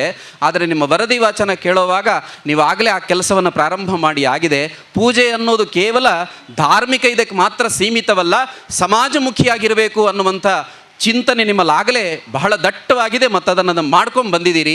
ಹಾಗಾಗಿ ಆ ವಿಷಯದಲ್ಲಿ ನಾನೇನು ತುಂಬ ಹೇಳುವಂಥ ಸಂಗತಿ ಇಲ್ಲ. ಶಾರದೆಯ ಮುಂದೆ ನಿಂತ್ಕೊಳ್ಳೋಣ. ನವರಾತ್ರಿ ಪ್ರಾರಂಭ ಆಗಿದೆ. ತುಂಬ ಜನರ ಮನಸ್ಸಲ್ಲಿ ಬರೋದು, ದೇವಿ ಆವತ್ತಿನ ಕಾಲದಲ್ಲೆಲ್ಲ ದುಷ್ಟರಿದ್ದರು, ರಾಕ್ಷಸರಿದ್ದರು, ಅವರನ್ನು ಸಂಹಾರ ಮಾಡ್ತಾಳೆ, ಕೊನೆಗೆ ವಿಜಯದಶಮಿ ಅಂತ. ನಾವು ಇವತ್ತು ಅದನ್ನು ಯಾಕೆ ಪೂಜೆ ಮಾಡಬೇಕು ಅನ್ನುವಂಥ ಪ್ರಶ್ನೆ ನಮ್ಮ ಮನಸ್ಸಲ್ಲಿರುತ್ತೆ. ರಾಕ್ಷಸರು ಆವತ್ತಿನ ಕಾಲದಲ್ಲಿದ್ದರು, ಇವತ್ತೂ ಇದ್ದಾರೆ. ಆವತ್ತಿನ ಕಾಲದಲ್ಲಿ ಹೇಗಿದ್ದರು ಅಂತ ಕೇಳಿದರೆ, ಕೃತಯುಗದಲ್ಲಿ ದೇವರಿಗೆ ಬೇರೆ ಲೋಕ ಇತ್ತು, ದಾನವರಿಗೆ ಬೇರೆ ಲೋಕ ಇತ್ತು, ಮಾನವರಿಗೆ ಬೇರೆ ಲೋಕ ಇತ್ತು. ಅದೇ ದ್ವಾಪರ ಯುಗಕ್ಕೆ ಬಂದಾಗ ಭಗವಂತನಾಗಿದ್ದಂಥ ಕೃಷ್ಣ, ರಾಕ್ಷಸನಾಗಿದ್ದಂಥ ಕಂಸ, ಇವರೆಲ್ಲ ಒಂದೇ ಕುಲದಲ್ಲಿ ಬಂದರು. ಅದಕ್ಕಿಂತ ರಾಮಾಯಣದಲ್ಲಿ ರಾಮನಿರ್ಬೋದು, ರಾವಣ ಇರ್ಬೋದು, ಇವರೆಲ್ಲ ಒಂದೇ ಲೋಕದಲ್ಲಿದ್ದರು. ಮೊದಲು ಬೇರೆ ಬೇರೆ ಲೋಕ, ಒಂದೇ ಲೋಕ, ಒಂದೇ ಕುಲಕ್ಕೆ ಬಂದು ಈಗ ತಿಳಿದವರು ಹೇಳುತ್ತಾರೆ, ದಾನವರ ಗುಣ, ಮಾನವರ ಗುಣ, ದೇವಗುಣ, ಈ ಮೂರೂ ಗುಣಗಳು ಒಬ್ಬ ವ್ಯಕ್ತಿಯಲ್ಲೇ ಇದೆ, ಒಳಗಡೆ ಇದೆ. ಅದರಲ್ಲಿ ನೀವು ಯಾವುದಕ್ಕೆ ಹೆಚ್ಚು ಪೋಷಣೆ ಕೊಡ್ತೀರಿ ಆ ವ್ಯಕ್ತಿತ್ವ ಹೊರಗಡೆ ಬರುತ್ತೆ. ನೀವು ದಾನವರಾಗಬೇಕು, ಮಾನವರಾಗಬೇಕು, ಇದೆರಡನ್ನೂ ಮೀರಿದ ದೇವರಾಗಬೇಕು ಅಂತ ನೀವು ಯೋಚನೆ ಮಾಡಬೇಕು. ಯಾವುದಕ್ಕೆ ಹೆಚ್ಚು ಸಂಸ್ಕಾರ ಕೊಡಬೇಕು ಅದು ಮೇಲಕ್ಕೆ ಎದ್ದು ಕಾಣುತ್ತೆ. ಹಾಗಾಗಿ ಈ ವಿಜಯದಶಮಿ ದಿವಸ ನಮ್ಮಲ್ಲಿರುವಂಥ ಎಲ್ಲ ರಾಕ್ಷಸ ಗುಣಗಳನ್ನು ಅದರ ಜೊತೆ ಹೋರಾಡುವಂಥ ಕೆಲಸ ಆಗಬೇಕು. ಪ್ರತಿದಿನ ಒಂದೊಂದು ಗುಣದ ಜೊತೆ ಹೋರಾಡ್ತಾ ಹೋರಾಡ್ತಾ ಹೋರಾಡ್ತಾ ಕೊನೆಯ ದಿವಸ ನಾನು ಎಲ್ಲ ಗುಣಗಳ ಜೊತೆ ಗೆದ್ದಿದ್ದೀನಿ, ಆ ರಾಕ್ಷಸ ನನ್ನ ಮನಸ್ಸಿನಲ್ಲಿರುವಂಥ ಆ ರಾಕ್ಷಸರ ಸಂಹಾರ ಮಾಡಿದ್ದೀನಿ ಅಂತ ಆ ಭಾವದಿಂದ ವಿಜಯದಶಮಿಯನ್ನು ನಾವೆಲ್ಲರೂ ಆಚರಿಸುವಂತಾಗಲಿ ಅನ್ನುವಂಥ ಪ್ರಾರ್ಥನೆಯೊಂದಿಗೆ ನಮ್ಮ ಮನಸ್ಸು ಯಾವತ್ತೂ ಶಾರದೆಯ ಜೊತೆ ಮಿಡಿತಾ ಇರಲಿ. ಹೇಳೋಣ, ಆಕೆಗೆ ಅಮ್ಮ ನೀನು ತಾಯಿ, ನಾನು ಮಗ, ನೀನು ಅರ್ಚತೆ, ನಾನು ಅರ್ಚಕ, ನನ್ನ ತೋಳಿನ ಶಕ್ತಿ ನೀನು, ನನ್ನ ಹೃದಯದ ಭಕ್ತಿ ನೀನು, ನನ್ನ ಮನಸ್ಸಿನ ಪ್ರಾಣ ನೀನು, ನನ್ನ ಮಾತು ನಿನ್ನ ಸ್ತುತಿ, ನನ್ನ ನಡಿಗೆ ಅದು ನಿನ್ನ ಪ್ರದಕ್ಷಿಣೆ. ಅಕಸ್ಮಾತ್ ನಾನು ಮಲಗಿದರೆ ಅದು ನನ್ನ ನಿದ್ದೆಯಲ್ಲ, ಅದು ತಾಯಿ ಶಾರದೆಯ ಧ್ಯಾನ. ಈ ಭಾವ ನಮ್ಮ ಮನಸ್ಸಲ್ಲಿರಲಿ. ಆಗ ದೇವಿ ಲಕ್ಷ್ಮಿಯಾಗಿ ಬರ್ತಾಳೆ, ಬಡತನವನ್ನು ದೂರ ಮಾಡ್ತಾಳೆ. ಆಕೆ ಸರಸ್ವತಿಯಾಗಿ ಬಂದು ನಾಡಿನ ಅಜ್ಞಾನವನ್ನು ದೂರ ಮಾಡ್ತಾಳೆ, ದುರ್ಗೆಯಾಗಿ ಬಂದು ದುಷ್ಟರ ದಮನವನ್ನು ಮಾಡ್ತಾಳೆ. ನಮ್ಮ ಹಿರಿಯರು ಕಂಡಂಥ ನಾಡು, ಆ ಪರಮವೈಭವದ ಕನಸು, ಆ ಭಾರತ ಅದು ಈಡೇರುತ್ತೆ. ಆ ಭಾರತ ಮತ್ತೆ ಜಗದ್ಗುರುವಾಗುತ್ತೆ. ಹಾಗಾಗಲಿ ಅಂತ ಆ ಭಾವನೆ ನಮ್ಮ ಎಲ್ಲರ ಮನಸ್ಸಲ್ಲಿ ಇರಲಿ ಅಂತ ಹೇಳಿ. ಅಧಿಕಾರವೆಂಬುದು ಕೇವಲ ಅದು ಅರಸೊತ್ತಿಗೆಯ ಸಂಕೇತ ಅಲ್ಲ, ಅದು ಆಧ್ಯಾತ್ಮಿಕತೆಯ ಸಂಕೇತ ಆಗಿರಬೇಕು ಎಂಬುದಕ್ಕೆ ಇವತ್ತು ದೀಪ ಬೆಳಗಿಸಿ ಅವರು ಈ ಕಾರ್ಯಕ್ರಮವನ್ನು ಉದ್ಘಾಟನೆ ಮಾಡಿದರು. ದೀಪ ಅಂದರೆ ಜ್ಞಾನದ ಪ್ರತೀಕ. ಆ ಜ್ಞಾನದ ಪ್ರತೀಕವೇ ದೀಪ. ಎಲ್ಲಿ ದೀಪ ಇರ್ತದೆಯೋ ಅಲ್ಲಿ ಕತ್ತಲೆ ಓಡ್ತದೆ. ಕತ್ತಲೆಯನ್ನು ಓಡಿಸುವುದೇ ದೀಪದ ಕೆಲಸ. ದೀಪವನ್ನು ಹಚ್ಚುವುದೇ ಆಧ್ಯಾತ್ಮಿಕವಾದಂತಹ ಸಂಬಂಧವುಳ್ಳಂತಹ ವ್ಯಕ್ತಿಗಳ ಕೆಲಸ. ನಾವು ಹಚ್ಚಿದಂತಹ ದೀಪ ಅದು ಉರಿಯುತ್ತಾ ಇರಬೇಕು. ಅದು ಉರಿಯುತ್ತಾ ಇರಬೇಕಂದ್ರೆ ಅದಕ್ಕೊಂದು ಲಿಮಿಟೇಷನ್ ಅಂತ ಉಂಟು, ಎಣ್ಣೆ ತೀರುವವರೆಗೆ ಮಾತ್ರ. ಹಾಗಿದ್ರೆ ಆವಾಗ ಆ ಎಣ್ಣೆಯನ್ನು, ತೈಲವನ್ನು ಅದಕ್ಕೆ ಹಾಕಬೇಕು. ಎಣ್ಣೆ ಹಾಕಿದರೆ ಮಾತ್ರ ಸಾಕಾಗುವುದಿಲ್ಲ. ಈಗ ಚಂದ್ರಸ್ವಾಮಿರವರು ಅದನ್ನು ಬಹುಶಃ ಒಂದೇ ಒಂದೇ ಬತ್ತಿಯನ್ನಾಗಿ ಮಾಡಿದರು. ಅಂದರೆ ಸ್ವಲ್ಪ ತಿಥಿಯಿಂದ ಅದಕ್ಕೆ ಒತ್ತು ಬೇಕು. ಅಂದರೆ ಎಲ್ಲರಲ್ಲಿಯೂ ಜ್ಞಾನ ಇದೆ. ಆ ಜ್ಞಾನವನ್ನು ಒತ್ತುವಂತಹ, ಸೌಟು ಹಾಕಿ ಒತ್ತುವಂತಹ ಒಂದು ಕೆಲಸ ಉಂಟು, ಅದು ಮಾಡುವಂಥದ್ದಾಗಬೇಕು. ನವರಾತ್ರಿಗಳಲ್ಲಿ ಕೊನೆಯ 3 ದಿವಸ ಬಹಳ ಪ್ರಾಶಸ್ತ್ಯ. ಪ್ರಥಮವಾಗಿ ಶಕ್ತಿ ದೇವತೆಗೆ ಪೂಜೆಯನ್ನು ಮಾಡ್ತಾ ಇದ್ದೇವೆ, ಆರಾಧಿಸ್ತಾ ಇದ್ದೇವೆ. ಕೊನೆಯದಾಗಿ ಲಕ್ಷ್ಮೀ ದೇವಿಯ ಆರಾಧನೆಯನ್ನು ಮಾಡ್ತಾ ಇದ್ದೇವೆ. ಕೊನೆಯದಾಗಿ ಶಾರದಾ ಮಾತೆಯ ಆರಾಧನೆಯನ್ನು ನಾವು ಮಾಡ್ತಾ ಇದ್ದೇವೆ. ಇವತ್ತು ಒಂದು ಸುಂದರವಾದಂತಹ ಮತ್ತು ವಿದ್ವತ್ಪೂರ್ಣವಾದಂತಹ ಧಾರ್ಮಿಕ ಭಾಷಣವನ್ನು ನಾವು ಕೇಳಿದ್ದೇವೆ. ಸಾಮಾನ್ಯವಾಗಿ ಧಾರ್ಮಿಕ ಭಾಷಣ ಅಂತಂದರೆ ನನ್ನ ಹಾಗೆ ಸ್ವಲ್ಪ ತಲೆ ಹಣ್ಣಾದವರು ಮಾಡುವಂಥದ್ದು. ಆದರೆ ಇವತ್ತು ನಮಗೆ ಈ ಧಾರ್ಮಿಕ ಭಾಷಣದ ಮೂಲಕವಾಗಿ ಪ್ರಕಾಶರವರು ಒಂದು ಒಳ್ಳೆಯ ಪ್ರಕಾಶವನ್ನು ಕೊಟ್ಟು, ಜ್ಞಾನಕ್ಕೆ ಪ್ರಕಾಶ ಅಂತಲೂ ಅರ್ಥ ಇದೆ. ಈ 3 ನಾನು ಪ್ರತ್ಯೇಕವಾಗಿ ಹೇಳಬೇಕಾಗ್ತದೆ. ಕೊನೆಯ 3 ದಿವಸಗಳು, 9 3 ವಿಭಾಗಿಸೋಣ. ಆಧ್ಯಾತ್ಮಿಕ, ಆದಿಭೌತಿಕ, ಆದಿದೈವಿಕ ತಾಪತ್ರಯಗಳು. ಆಧ್ಯಾತ್ಮಿಕ ಅರ್ಥದಲ್ಲಿ ಅದಕ್ಕೆ ತಾಪತ್ರಯಗಳು ಅಂತ ಅರ್ಥ. ಸಾಮಾನ್ಯವಾಗಿ ನಾವು ಈಗ ತಾಪತ್ರಯ ಅಂದರೆ ಕಷ್ಟಕ್ಕೆ ಹೋಲಿಸ್ತಾ ಇದ್ದೇವೆ. ನನಗೆ ದೊಡ್ಡ ತಾಪತ್ರಯ ಈಗ ಅಂತ, ನನಗೆ ಬಹಳ ಕಷ್ಟದಲ್ಲಿದ್ದೇನೆ. ಆದರೆ ನಿಜವಾದಂತಹ ಅರ್ಥ ಅದಲ್ಲ. ಆಧ್ಯಾತ್ಮಿಕ, ಆದಿಭೌತಿಕ, ಆದಿದೈವಿಕ. ಆಧ್ಯಾತ್ಮಿಕವಾದಂತಹ ತಾಪ ಅಂದರೆ ಪ್ರಾಯಶಃ ರೋಗ ರುಜಿನಗಳಿಂದ ನಾವು ಹೆರಿಡಿಟರಿ ಅಂತ ಏನನ್ನು ಹೇಳ್ತಾ ಇದ್ದೇವೆ, ಆನುವಂಶಿಕ ಅಂತ ಏನನ್ನು ಹೇಳ್ತಾ ಇದ್ದೇವೆ, ಇದು ಬಹಳ ಕಷ್ಟ ಸಾಧ್ಯವಾದದ್ದು. ಆನುವಂಶಿಕವಾದಂತಹ ರೋಗ ಒಬ್ಬರಿಗೆ ಬಂದರೆ ಆ ರೋಗವನ್ನು ನಿವಾರಿಸಲಿಕ್ಕೆ ಬಹಳ ಕಷ್ಟ. ಯಾಕಂದರೆ ಅದು ರಕ್ತಗತವಾಗಿ ಬಂದದ್ದು, ಅಜ್ಜನಿಂದ ತಂದೆಗೆ, ತಂದೆಯಿಂದ ಮಗನಿಗೆ, ಮಗನಿಂದ ಮೊಮ್ಮಗನಿಗೆ, ಇತ್ಯಾದಿ. ಹಾಗಿದ್ರೆ ಹೆರಿಡೇಟರಿ. ಆಧ್ಯಾತ್ಮಿಕವಾದಂತಹ ತಾಪವನ್ನು ಬಹಳ ಕಷ್ಟದ ಮೂಲಕವಾಗಿ ಪರಿಣತರಾದಂತಹ ವೈದ್ಯರ ಮೂಲಕ, ಡಾಕ್ಟರ್ ಮೂಲಕವಾಗಿ ಅದನ್ನು ಪರಿಹರಿಸಿಕೊಳ್ಳುವುದು. ಹಾಗಿದ್ರೆ ತಾಪತ್ರಯಗಳಲ್ಲಿ ಒಂದಾದಂತಹ ಆಧ್ಯಾತ್ಮಿಕ ತಾಪಕ್ಕೆ ಪರಿಹಾರ ಇದೆ. ಎರಡನೆಯದು ಆದಿಭೌತಿಕವಾದಂತಹ ತಾಪ. ಮೂರರಲ್ಲಿ ಎರಡನೇದು ಆದಿಭೌತಿಕವಾದಂತಹ ತಾಪ. ಆದಿಭೌತಿಕ ತಾಪ ಅಂದರೆ ಪರಿಸರದಿಂದ ಬರುವಂಥದ್ದು, ನಮ್ಮ ನೆರೆಕರೆಯಿಂದ ಬರುವಂಥದ್ದು. ಹಲವಾರು ಕಷ್ಟ ಪರಂಪರೆಗಳು ನಾವು ಅನುಭವಿಸಬೇಕಾಗ್ತದೆ. ಅಂತಹ ನೆರೆಕರೆಯಲ್ಲಿ ಒಳ್ಳೆಯ ಸಂಬಂಧವನ್ನು ವೃದ್ಧಿ ಮಾಡುವುದರ ಮೂಲಕವಾಗಿ ಆ ನೆರೆಕರೆಯಿಂದ ಬರುವಂತಹ ಆದಿಭೌತಿಕವಾದಂತಹ ತಾಪವನ್ನು ಕೂಡ ಪರಿಹರಿಸಿಕೊಳ್ಬೋದು. ಕೊನೆಯದ್ದಾದಂತಹ ದೈವಿಕವಾದಂತಹ ತಾಪ, ಈ ಮೂರರಲ್ಲಿ ಎರಡಕ್ಕೂ ಪರಿಹಾರ ಇದೆ, ಕೊನೆಯದ್ದಕ್ಕೆ ಪರಿಹಾರ ಇಲ್ಲ. ದೈವಿಕ ತಾಪ ಅಂದ್ರೇ ಆಕ್ಸಿಡೆಂಟಲ್. ಪಕ್ಕನೆ ಯಾವುದೋ ಒಂದು ಕೆಲಸಕ್ಕೆ ಹೊರಟಿರ್ತಾರೆ, ಇಂತಹ ಸಮಯ ನಾನಿಲ್ಲಿ ತಲುಪ್ತೇನೆ ಅಂತ ಟೆಲಿಗ್ರಾಮ್ ಕೊಟ್ಟಿರ್ತಾರೆ. ಆ ಸಮಯದಲ್ಲಿ ಅವರನ್ನು ರಿಸೀವ್ ಮಾಡಲಿಕ್ಕೆ ಎಲ್ಲರೂ ಕಾದಿರ್ತಾರೆ. ತೆರಳಿದವರೇ ಗೊತ್ತಿಲ್ಲ, ಅವರನ್ನು ರಿಸೀವ್ ಮಾಡಲಿದ್ದವರೇ ಗೊತ್ತಿಲ್ಲ, ಮಾರ್ಗ ಮಧ್ಯದಲ್ಲಿ ಏನೂ ಆಗ್ತದೆ. ಅದಕ್ಕೆ ಆಕ್ಸಿಡೆಂಟ್. ಅದು ದೈವಿಕ. ಆ ತಾಪವನ್ನು ಪರಿಹಾರ ಮಾಡಬೇಕಾದ್ರೆ ದೇವರಿಗೆ ಮಾತ್ರ ಸಾಧ್ಯ. ಹಾಗಾಗಿ 3 ಎಂಬಂತಹ ಕ್ರಿಯೆಯ ಪ್ರಕ್ರಿಯೆಯಲ್ಲಿ ಎರಡಕ್ಕೂ ಪರಿಹಾರ ಇದೆ. ಕೊನೆಯದ್ದಾದಂತಹ ದೈವಿಕವಾದಂತಹ ತಾಪ ಬಂದರೆ ಆ ತಾಪ ಪರಿಹಾರ ಮಾಡಬೇಕಾದ್ರೆ ಭಗವಂತನಿಗೆ ನಾವು ಶರಣಾಗತರಾಗಬೇಕು. ಇವತ್ತು ಶಾರದೋತ್ಸವ. ಶಾರ ಅಂದರೆ ಬ್ರಹ್ಮಜ್ಞಾನ, ಅಂದರೆ ಕೊಡುವಳು. ಬ್ರಹ್ಮಜ್ಞಾನವನ್ನು ಕೊಡುವಳು ಯಾರೋ ಅವಳನ್ನು ಶಾರದೆ ಅಂತ ನಾವು ಹೇಳೋದು. ಇವತ್ತು ಬಹುಶಃ ಕಳೆದ 37 ವರ್ಷಗಳಿಂದ ನಿರಂತರವಾಗಿ ಜನಜಾಗೃತಿಯ ಕೆಲಸವನ್ನು ಮಾಡಿದೆ. ನಾವು ಶಾರದೋತ್ಸವ, ಶಾರದೆ ಆರಾಧನೆ ಅಂತ ಅದನ್ನು ತಿಳ್ಕೊಳ್ಳುವ ಅಗತ್ಯ ಇಲ್ಲ. 36 ವರ್ಷ ಈ ಸಮಿತಿಯವರು ಶಾರದೋತ್ಸವ ಆಚರಣೆಯನ್ನು ಮಾಡಿದ್ದಾರೆ ಎನ್ನುವುದನ್ನು ತಿಳ್ಕೊಳ್ಳುವಂತಹ ಅಗತ್ಯ ಇಲ್ಲ. ಅವರು ಮಾಡಿದ್ದೇನು ಅಂತಂದರೆ ಆಧ್ಯಾತ್ಮಿಕವಾದಂತಹ ಪಿಪಾಸುಗಳಾದಂತಹ ವ್ಯಕ್ತಿಗಳಿಗೆ ಅವರಲ್ಲಿರುವಂತಹ ಆಧ್ಯಾತ್ಮಿಕ ಜ್ಞಾನವನ್ನು ಮತ್ತೆ ಜಾಗೃತಿ ಮಾಡುವಂತಹ ಕೆಲಸವನ್ನು ಮಾಡಿದ್ದಾರೆ. ಇದು ಬಹಳ ಸುಲಭ ಅಲ್ಲ. ಯಾಕಂದರೆ ಹರಿಕಥೆಯಲ್ಲಿ 1 ಗಂಟೆ ಹರಿಕಥೆ ಮಾಡಿದರೆ ಜನರಿಗೆ ಬೇಸರ ಹಿಡಿತದೆ, ಹೌದು. ಆದರೆ ಅದು ನಿರಂತರವಾಗಿ ಅದರಲ್ಲಿ ಪಿಪಾಸುಗಳಾಗಬೇಕಾದ್ರೆ ಅದಕ್ಕೆ ಹೆಚ್ಚಿನ ಕೆಲಸ ಮಾಡಬೇಕಾಗ್ತದೆ. ಈಗಾಗಲೇ ನಮ್ಮ ಧಾರ್ಮಿಕ ಪ್ರವಚನವನ್ನು ಮಾಡಿದಂತಹ ಮಹನೀಯರು ಹೇಳಿದರು ಹರಿಕಥೆಯ ಬಗ್ಗೆ. ಈ ಶಾರದಾ ಅಂದರೆ ಬ್ರಹ್ಮಜ್ಞಾನವನ್ನು ಕೊಡುವಳು. ನಮಗೆ ಯಾವುದಿದ್ದರೂ ಸಾಕಾಗುವುದಿಲ್ಲ, ನಿಜವಾದಂತಹ ಜ್ಞಾನ ನಮಗೆ ಇರಬೇಕು. ಆ ಜ್ಞಾನಕ್ಕಾಗಿ ನಾವು ಪರಿತಪಿಸಬೇಕು. ಅಂತಹ ಜ್ಞಾನವನ್ನು ಕೊಡುವವಳೇ ಶಾರದಾದೇವಿ. ಆ ಶಾರದೆಯನ್ನು ನಾವು ಯಾಕೆ ಆರಾಧಿಸಬೇಕು ಅಂತಿದ್ದರೆ, ಈಗಾಗಲೇ ಹೇಳಿದರು 3 ಗುಣಗಳಿವೆ ಅಂತ. ಸತ್ವ, ರಜಸ್ ಮತ್ತು ತಮಸ್ಸು. ನಾವು ಸಾತ್ವಿಕರಾಗಿ ಇರ್ತೇವೆ, ಕೆಲವೊಮ್ಮೆ ಅದು ರಜಸ್ಸಿಗಾಗಿ ಪರಿವರ್ತನೆ ಆಗ್ತದೆ.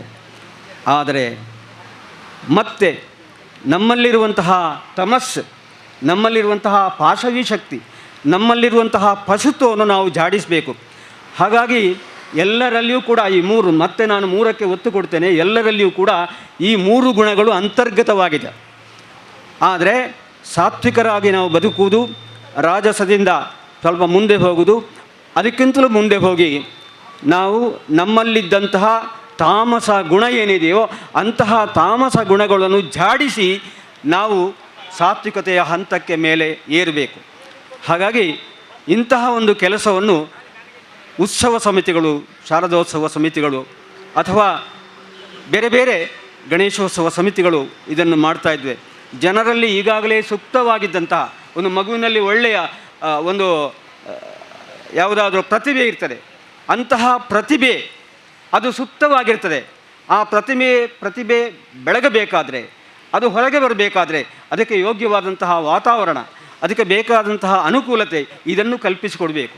ಹಾಗಾಗಿ ಜನರಲ್ಲಿ ಸುಪ್ತವಾಗಿದ್ದಂತಹ ಸುಪ್ತವಾಗಿದ್ದಂತಹ ಜ್ಞಾನ ಏನಿದೆಯೋ ಅದನ್ನು ಹೊರಗೆಳೆಯುವಂತಹ ಕೆಲಸವನ್ನು ಇವತ್ತು ನಮ್ಮ ಈ ಸಂಘಟನೆಗಳು, ಧಾರ್ಮಿಕ ಸಂಘಟನೆಗಳು ಈ 37 ವರ್ಷ ಇದನ್ನು ಮಾಡುವುದು ಅಂದರೆ ಇದು ದೊಡ್ಡ ಹೋರಾಟದ. ಯಾಕಂದರೆ ಹಲವಾರು ಪ್ರತಿಕೂಲ ಸ್ಥಿತಿಗಳು ಇದಕ್ಕೆ ಬರ್ತಾ ಉಂಟು.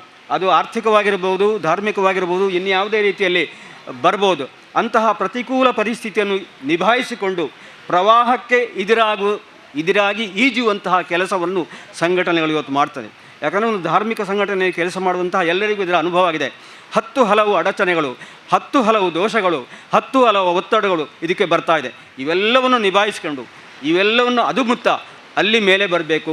ಮತ್ತು ಜನರಿಗೆ ಓಹೋ ಶಾರದೋತ್ಸವ ಇವತ್ತು ಭಾಳ ಸಂಭ್ರಮ ಎನ್ನುವಂತಹ ಭಾವನೆ ನೋಡಿ. 36 ವರ್ಷಗಳಿಂದ ಈ ಪರಿಸರದ ಶಾರದೋತ್ಸವದ ಬಗ್ಗೆ ಯಾರಿಗೂ ನಿರಾಶೆ ಮೂಡಲಿಲ್ಲ. ಎಲ್ಲರಲ್ಲೂ ಆಸಕ್ತಿ ಇದೆ, ಮತ್ತೆ ಇದರಲ್ಲಿ ಭಾಗವಹಿಸಬೇಕು ಎಂಬಂತಹ ಸಂಕಲ್ಪ ಮಾಡಿದ್ದಾರೆ. ಉತ್ಸವ ಅಂದರೆ ಅಲ್ಲಿ ಉತ್ಸಾಹ ಇರಬೇಕು. ಅಂತಹ ಉತ್ಸಾಹ ಇದ್ದಾಗ ಮಾತ್ರ ಉತ್ಸವ ಬರುವಂಥದ್ದು, ಉತ್ಸವ ಆಗುವಂಥದ್ದು. ಅಂತಹ ಉತ್ಸಾಹಪೂರ್ವಕವಾಗಿ ಆ ಕೆಲಸವನ್ನು ಮಾಡಬೇಕಾಗ್ತದೆ. ಇವತ್ತು ಹಲವಾರು ಧಾರ್ಮಿಕ ಸಂಘಟನೆಗಳು, ಯಾಕಂದರೆ ಅಧ್ಯಕ್ಷರಿಗೆ ಬೇರೆ ಏನು ಕೆಲಸ ಇಲ್ಲ ಧಾರ್ಮಿಕ ಸಭೆಯಲ್ಲಿ ಅಧ್ಯಕ್ಷರ ಕೆಲಸ ಏನು? ಅಧೀಕ್ಷರವರು, ಅಬ್ಸರ್ವರ್ ಅಷ್ಟೇ. ಯಾರ್ಯಾರು ಏನೇನು ಹೇಳಿದ್ದಾರೆ ಎನ್ನುವಂತಹ ಅಬ್ಸರ್ವೇಷನ್ ಮಾಡಿ ಅದರಲ್ಲಿ ಏನು ಬೇಕು ಅಥವಾ ಯಾವುದು ಹೀಗೆ ಎನ್ನುವಂತಹ ಒಂದು ಕೆಲಸ ಅಧ್ಯಕ್ಷರಿದೆ. ಹಾಗಾಗಿ ಅಧ್ಯಕ್ಷರು ಬರೇ ಉತ್ಸವ ಮೂರ್ತಿಯಲ್ಲ, ಅಧ್ಯಕ್ಷರಿಗೂ ಹೊಣೆಗಾರಿಕೆ, ಅಧ್ಯಕ್ಷರಿಗೂ ಜವಾಬ್ದಾರಿ ಇದೆ. ಅಥವಾ ಇವತ್ತು ಭಾಷಣಕಾರರು ಯಾವ ಸಂದೇಶವನ್ನು ಕೊಟ್ಟಿದ್ದಾರೋ ಅದಕ್ಕೆ ಒತ್ತು ಕೊಟ್ಟು ಮತ್ತಷ್ಟು ಅದನ್ನು ಜನಮಾನಸಕ್ಕೆ ತಲುಪಿಸುವಂತಹ ಕೆಲಸವನ್ನು ಅಧ್ಯಕ್ಷರು ಮಾಡಬೇಕಾಗಿದೆ. ಇವತ್ತು ಧಾರ್ಮಿಕ ಕ್ಷೇತ್ರ ಮುಂದೆ ಬರ್ತಾ ಇದೆ. ನಮ್ಮಲ್ಲಿ ಧರ್ಮ ಜಾಗೃತಿ ಯಾಕೆ ಆಗಬೇಕು ಅಂತಹ ದೇವರ ಬಗ್ಗೆ ಭಕ್ತಿ ಮಾತ್ರ ಅಲ್ಲ, ದೇವರ ಬಗ್ಗೆ ಭಯ ಇರಬೇಕು. ಭಯ ಮಿಶ್ರಿತವಾದಂತಹ ಭಕ್ತಿ. ಉದಾಹರಣೆಗೆ ನೋಡಿ, ದೇವರ ಮೇಲಿರುವಂತಹ ಪ್ರೀತಿ, ಭಕ್ತಿ, ವಿಶ್ವಾಸಕ್ಕಿಂತ ನಮಗೆ ದೈವದ ಮೇಲೆ ಭಕ್ತಿ, ವಿಶ್ವಾಸ, ಪ್ರೀತಿ ಹೆಚ್ಚು ಇದೆ ಎಂಬುದು ಕರಾವಳಿ ಎಲ್ಲರಿಗೂ ಗೊತ್ತು. ಇದು ಯಾಕೆ ಹೀಗಾಯಿತು? ಭಯದಿಂದ. ನಾನು ಏನಾದರೂ ಹೆಚ್ಚು ಕಮ್ಮಿ ಆದರೆ ಆ ದೈವ ನನ್ನನ್ನು ಬಿಡುವುದಿಲ್ಲ, ನನಗೆ ಖಂಡಿತ ಶಿಕ್ಷೆ ಆಗ್ತದೆ. ಹಾಗಾಗಿ ಅಂತಹ ಆ ಭಯ ಮಿಶ್ರಿತವಾದಂತಹ ಭಕ್ತಿಯ ಭಾವ ಅದು ಬೇರೆ ವಿಷಯ. ಆದರೆ ಭಯ ಮಿಶ್ರಿತವಾದಂತಹ ಭಕ್ತಿ ಬೇಕು. ಭಕ್ತಿಗೆ ಭಯವೇ ಬುನಾದಿ, ಅದೊಂದು ಸ್ಟೆಪ್ಪಿಂಗ್ ಸ್ಟೋನ್. ಹಾಗಾಗಿ ಭಯ ಇರಬೇಕು, ಆದರೆ ತೀರಾ ಬಾಲಿಶವಾದಂತಹ ಭಯ ಅಲ್ಲ. ಆ ಭಯ ಯಾಕೆ ಬರಬೇಕು ಅಂತಂದರೆ ನಿಜವಾದಂತಹ ಜ್ಞಾನವನ್ನು ತಿಳ್ಕೊಳ್ಳಿಕ್ಕೆ ಬೇಕಾಗಿ ಅಂತಹ ಭಯಭಕ್ತಿಯಿಂದ ಕೂಡಿದಂತಹ ಆ ಒಂದು ಧಾರ್ಮಿಕ ಸಂಪ್ರದಾಯದ ಆಚರಣೆಯನ್ನು ನಾವು ಉಳಿಸಿಕೊಳ್ಳಬೇಕು. ಮಾತ್ರವಲ್ಲ, ಈ ಸಂದರ್ಭದಲ್ಲಿ ನಾನು ವರದಿಯನ್ನು ಕೇಳಿದ್ದೇನೆ. ಇದು ಧಾರ್ಮಿಕವಾದಂತಹ ಆಚರಣೆ ಮಾತ್ರ ಅಲ್ಲ, 10 ಹಲವು ಸಾಮಾಜಿಕವಾದಂತಹ, ಸಾಂಸ್ಕೃತಿಕವಾದಂತಹ ಕೆಲಸ, ಸಾಮಾಜಿಕವಾದಂತಹ ಕಳಕಳಿಯಿಂದ ಕೂಡಿದಂತಹ ಕೆಲಸವನ್ನು ಈ ಸಂಘಟನೆಯವರು ಕಳೆದ 36 ವರ್ಷಗಳಿಂದ ಮಾಡಿದ್ದಾರೆ. ನಾನು ಕೆಲವರಿಗೆ ಪ್ರಶ್ನೆ ಕೇಳಿದ್ದುಂಟು. ಇವತ್ತು ಶಾರದೋತ್ಸವಕ್ಕೆ ನಾವು ಕಲೆಕ್ಷನ್ ಮಾಡ್ತೇವೆ, ಒಳ್ಳೆಯ ಉದ್ದೇಶಕ್ಕೆ ಕೆಲಸ ಮಾಡ್ತೇವೆ. ಅದರ ಬ್ಯಾಲೆನ್ಸ್ ಶೀಟನ್ನು ಬರುವ ವರ್ಷ ನಮಗೆ ಕೊಡಲಾಗ್ತದೆ. ಆ ಬ್ಯಾಲೆನ್ಸ್ ಶೀಟ್ನಲ್ಲಿ ಬ್ಯಾಂಕ್ ಬ್ಯಾಲೆನ್ಸ್ ಇಷ್ಟು ಅಂತ ಕಾಣಿಸ್ತಾರೆ. ಇಷ್ಟು ಬ್ಯಾಂಕ್ ಬ್ಯಾಲೆನ್ಸ್ ಇದೆ. ಇಷ್ಟು ಬ್ಯಾಂಕ್ ಬ್ಯಾಲೆನ್ಸ್ ಇರುವಾಗ ಈ ವರ್ಷ ನಾವು ಸಾರ್ವಜನಿಕರಲ್ಲಿ ಕಲೆಕ್ಷನ್ ಮಾಡಬೇಕೋ ಎಂಬಂತಹ ಪ್ರಶ್ನೆಯೂ ಬರ್ತದೆ.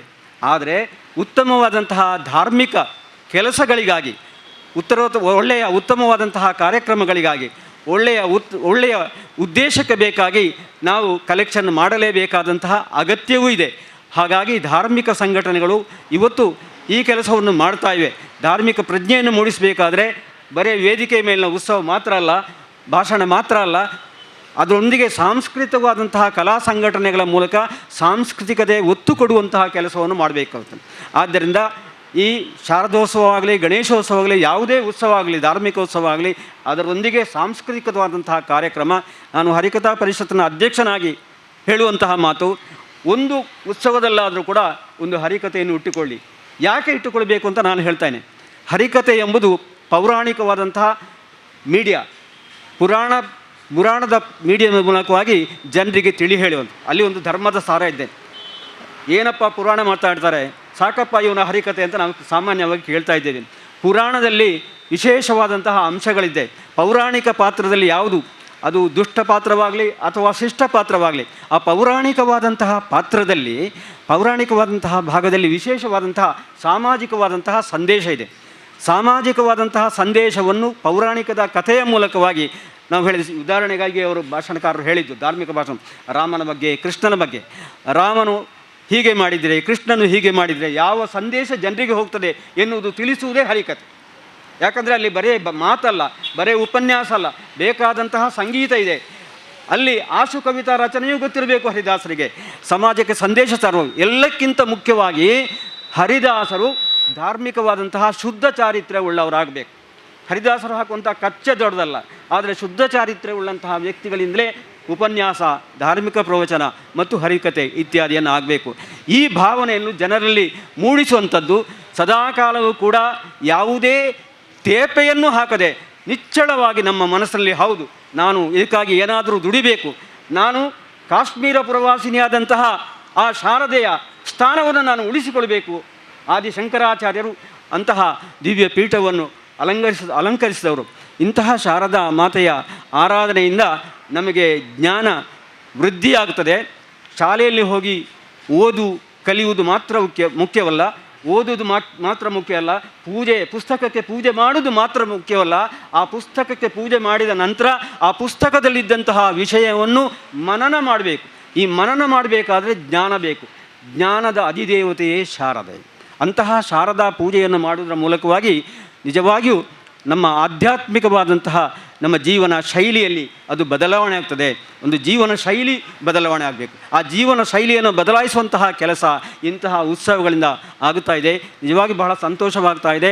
ಕಳೆದ 36 ವರ್ಷಗಳಿಂದ ನಿರಂತರವಾಗಿ ಆಧ್ಯಾತ್ಮಿಕ ಸೇವೆಯನ್ನು ಮಾಡಿದಂತಹ ವಾಲಂಟಿಯರ್ಸ್ ಇವರು, ಸಾಮಾನ್ಯರಾದಂತಹ ವಾಲಂಟಿಯರ್ಸ್ ಅಲ್ಲ, ಆಧ್ಯಾತ್ಮಿಕವಾದಂತಹ ವಾಲಂಟಿಯರ್ಸ್ ಇವತ್ತು ನಾವು ಈ ಕೊಲ್ಯದಲ್ಲಿ ಕಾಣ್ತಾ ಇದ್ದೇವೆ. ಸೇವಾ ಟ್ರಸ್ಟ್ ಇದೆ. ಮಾನ್ಯ ಪ್ರಕಾಶ್ರವರು ತುಂಬ ಅನುಭವಿಗಳು, ನಾವು ಮಾತಾಡುವಾಗ ಹಂಚಿಕೊಂಡಿದ್ದೇವೆ. ಅಂತಹ ಅವರು ಕೂಡ ಅಧ್ಯಕ್ಷರಾಗಿರುವಂತಹ ಈ ಸಂಸ್ಥೆ ಇದು ಒಳ್ಳೆಯ ಕೆಲಸವನ್ನು ಮಾಡ್ತದೆ. ಇನ್ನು ಮುಂದೆಯೂ ಕೂಡ ಧಾರ್ಮಿಕವಾದಂತಹ ಪ್ರಜ್ಞೆಯನ್ನು ಮೂಡಿಸುವ ಮೂಲಕವಾಗಿ ಶಾರದೆ ನಮಗೆ ಯಾಕೆ ಬೇಕು, ನಮ್ಮ ಜ್ಞಾನ ವೃದ್ಧಿಗಾಗಿ ಬೇಕು. ಅಂತಹ ಜ್ಞಾನ ವೃದ್ಧಿಯನ್ನು ಮಾಡುವಂತಹ ಕೆಲಸವನ್ನು ನಾವೆಲ್ಲರೂ ಮಾಡಬೇಕು. ಇಲ್ಲಿ ಇದಕ್ಕಾಗಿ ದುಡಿಯುವಂತಹ ಎಲ್ಲರಿಗೂ ಕೂಡ ನಾವು ಹಿತವಾಗಲಿ, ಶಾರದೆ ನಮಗೆ ದಿವ್ಯಾನುಗ್ರಹವನ್ನು ಸಂಪಾದಿಸಿ ಕೊಡಲಿ ಎನ್ನುತ್ತಾ ಶ್ರೀ ಕ್ಷೇತ್ರ ಮೂಕಾಂಬಿಕೆಯ ಆ ಕ್ಷೇತ್ರದಿಂದ ನಾನು ಒಬ್ಬ ಸೇವಕನಾಗಿ ಇಲ್ಲಿ ಬಂದಿದ್ದೇನೆ. ಆ ಮೂಕಾಂಬಿಕಾ ದೇವಿ, ಶ್ರೀ ಶಾರದಾ ದೇವಿ ಎಲ್ಲರಿಗೂ ಒಳ್ಳೆಯ ಬುದ್ಧಿಯನ್ನು, ಸುಜ್ಞಾನವನ್ನು ಕೊಡಲಿ ಅಂತ ಪ್ರಾರ್ಥನೆ ಮಾಡ್ತಾನೆ. ನಮಗೆ ಹಣ ಮುಖ್ಯ ಅಲ್ಲ, ಆ ಇದ್ದಂತಹ ಹಣವನ್ನು ಹೇಗೆ ಖರ್ಚು ಮಾಡುವುದು, ಯಾವುದಕ್ಕೆ ಖರ್ಚು ಮಾಡುವುದು, ಸ್ವಂತಕ್ಕೆ ಸ್ವಲ್ಪ, ಸಮಾಜಕ್ಕೆ ಸರ್ವಸ್ವ, ಇದು ನಮ್ಮ ಧ್ಯೇಯ. ಸಮರ್ಪಣೆಗೆ ಬರ್ತಾ ಇದ್ದಾರೆ. ನಮ್ಮ ಟ್ರಸ್ಟಿಯಲ್ಲಿ ಓರ್ವರಾಗಿರ್ತಕ್ಕಂಥ ಶ್ರೀಯುತ ಶೈಲೇಂದ್ರ ಕುಜಮಗದ್ದೆ. ಶ್ರೀ ಶಾರದಾ ಸೇವಾ ಟ್ರಸ್ಟ್ ರಿಜಿಸ್ಟರ್ಡ್ ಕೊಲ್ಯ, ಸಾರ್ವಜನಿಕ ಶ್ರೀ ಶಾರದಾ ಮಹೋತ್ಸವ ಸಮಿತಿ ಕೊಲ್ಯ, ಇದರ ಉದ್ಘಾಟನಾ ಸಮಾರಂಭದ ಧಾರ್ಮಿಕ ಹಾಗೂ ಸಾಂಸ್ಕೃತಿಕ ಕಾರ್ಯಕ್ರಮಗಳ ಉದ್ಘಾಟನಾ ಸಮಾರಂಭ ಈಗ ತಾನೇ ನಡೆದಿದೆ. ಈ ಉದ್ಘಾಟನೆಯನ್ನು ದೀಪ ಪ್ರಜ್ವಲನೆ ಮೂಲಕ ಶ್ರೀ ರಾಮಣ್ಣ ಶೆಟ್ಟಿಯವರ ಅನುಪಸ್ಥಿತಿಯಲ್ಲಿ ಶ್ರೀಮತಿ ವಾಣಿ ಆಳ್ವ, ಪೌರಾಯುಕ್ತರು ಸೋಮೇಶ್ವರ ಇವರು ದೀಪ ಪ್ರಜ್ವಲನೆ ಮೂಲಕ ಉದ್ಘಾಟಿಸಿದ್ದಾರೆ. ಇವರಿಗೆ ನಿಮ್ಮೆಲ್ಲರ ಪರವಾಗಿ ಅನಂತ ಧನ್ಯವಾದವನ್ನು ಅರ್ಪಿಸುತ್ತಿದ್ದೇನೆ.